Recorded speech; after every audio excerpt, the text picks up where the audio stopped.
Selling your finished flips fast and for maximum profit.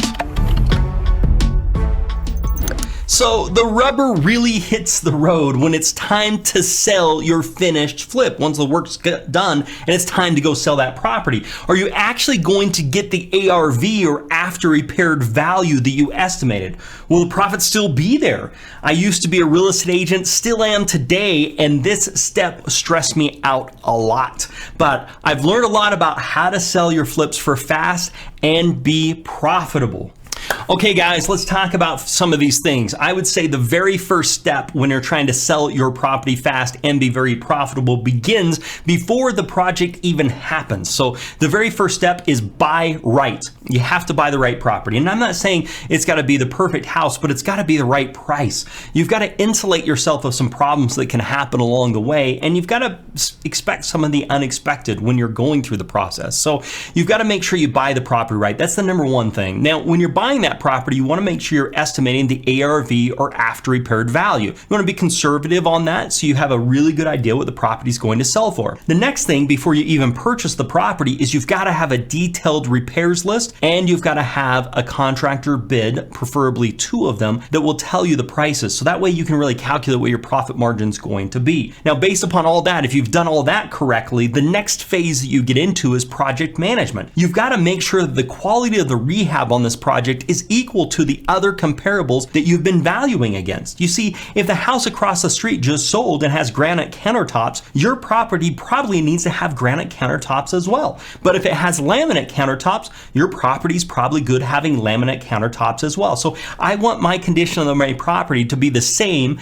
as all the others that have just recently sold that I'm using as comparables. Now, the next thing that comes in is I like to give one thing. I like to give one wow factor. I like to give one pop. So I typically spend about $3,000 on one thing. That may be everything has laminate and I put granite countertops in. Everything may have vinyl floors and I may put in tile. Everything may just have an okay yard and I might make the yard decent, really nice. So I spend about $3,000 on something. I usually spend that in kitchens, bathrooms, or in curb appeal when you're originally coming. It's just something extra. Now, this is not to get it in the same standard as the other properties. You've got to be the same standard as the properties you're comparing against. This is to take it one step further, because really what I want is I want somebody that comes in and says, wow, I can get tile floors. I can't get that anywhere else. And I'm getting that for the same value as everything else that's out there. I want this house. What I'm really making up the money there is in the interest, because if I can save myself 1 month's worth of interest in my hard money loan, that's going to save me about $3,000, give or take. If you could plan on selling a property a month faster, that's going to save you on some interest,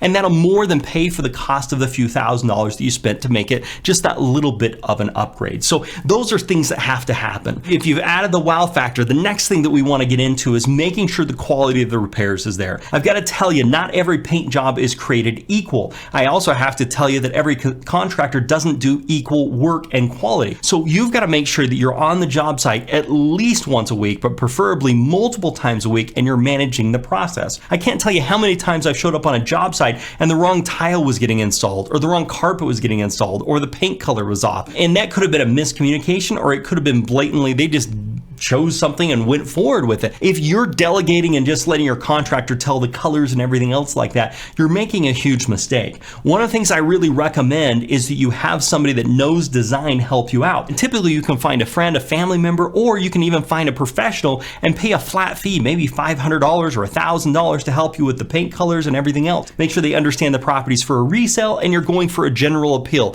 You probably don't want to paint a wall super red, bright red, and have an accent red wall, because that's not going to be generally appealing to everyone. We want to have something generally appealing, but we also don't want it to be bland. So that's the type of thing you're looking at. Now, I will tell you this, if you are going to work with a designer, make sure you tell the designer your budget. The designer needs to realize we have budgeted $1,000 for the tile. That means your tile can only be $2 a square, or whatever that number is. Otherwise, the designers actually go crazy in trying to find things, and then the designer and the contractor are always fighting with each other. So it's really important that the contractor contractor comes up with the prices. They give you a price for the materials. This is how much we have for tile. This is how much we have for countertops for the material price. And then that goes to the designer, and the designer says, this is my budget. I have to find the best things I can within this budget. And they send that back over to the contractor to go pick those up. All that stuff has to happen in order for you to get the maximized amount of profit. And you've got to make sure the quality of work is there. I'm assuming you have done all of that to this point. That's a lot to do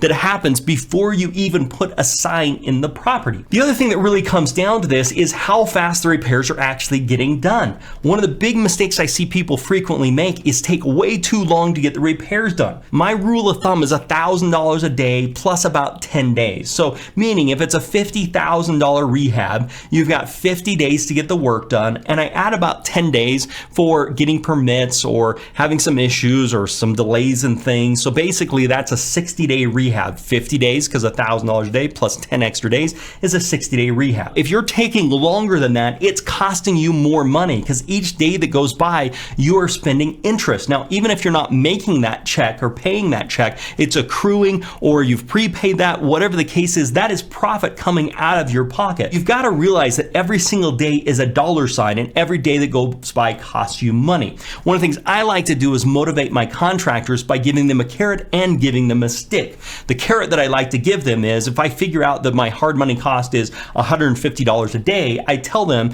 you have your $1,000 a day plus 10 days. If you go over that, I am going to deduct $150 per day that you go over. However, if you finish early, I will give you $75 a day that you finish early. Basically half of what my interest expense is, I will give to you if you finish the project early, which can be a little bit of a carrot and a stick. Now, that's going to help with your profitability. Now we got to get to the point where we're actually selling the property. So we put the property up for sale. My recommendation is to work with an agent. Agent's going to give you maximum exposure. Now, you've got to make sure you're working with what I call a full service agent. There's discount brokerages, and that's okay to use as long as you're getting full service. Because one of the things I can tell you is agents don't like to work with other agents that aren't serious about the business. They don't want to do both sides of the transactions, and they will veer away from working with agents that are not full service agents. What I mean by that is if they're just going to put a sign and not take any phone calls and not help with the negotiations or not help with any of that, most agents are not going to be excited about working with them. But if you have a full service agent that will take care of everything, but it's doing that at a discounted fee,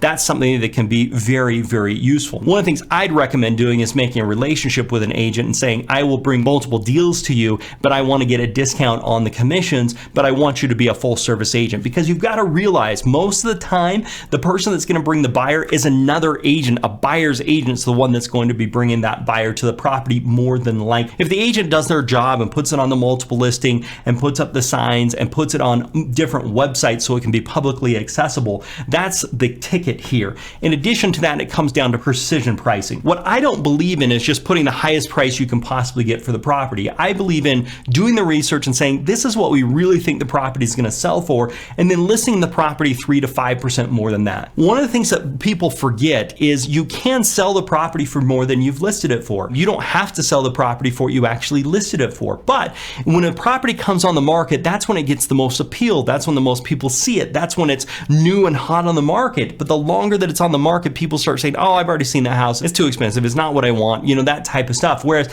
if it comes out at a great price, what you really think it's going to sell for a little bit more, and multiple people are interested, then you could have a bidding war and have multiple offers and sell it for more money than what you expected. But that's a lot better than starting super high and bringing it down over time and having less and less interest in the property. One of the tricks we would used to do is we would list the property, and if it didn't sell after a period of time, we would relist the property at a new price. We would take down the listing, put the listing back up so it showed as a new listing, which helped a lot. Now, some MLSs don't let you do that anymore, but it was a great idea. But it just proves the concept of this. When it's new, that's you only have one chance for a good first impression, and that comes out. So come out with your right price, the price you think it's going to sell for, add 3 or 5% to that, and I can assure you, you're not going to undersell the property, because if there's multiple offers, that'll bid the property up, and you may get more for the property than you would have if you listed it higher and worked your way down. So that's the next thing that's really important to end up selling this property, is having your right price and making sure that you put the 3 to 5% on top of that, and then selling the property in a fast way which also saves you the interest expense, as we've been talking about, from your hard money loans, which adds up quickly. Time is money, and that is what it's all about. So if you're interested, I've got a video on how to easily scale 1 flip per year to 10 flips per year. Learn how I scaled my business, the #1 foundational skill to grow fast, and how many is possible when it comes to flipping properties. Check out this video now.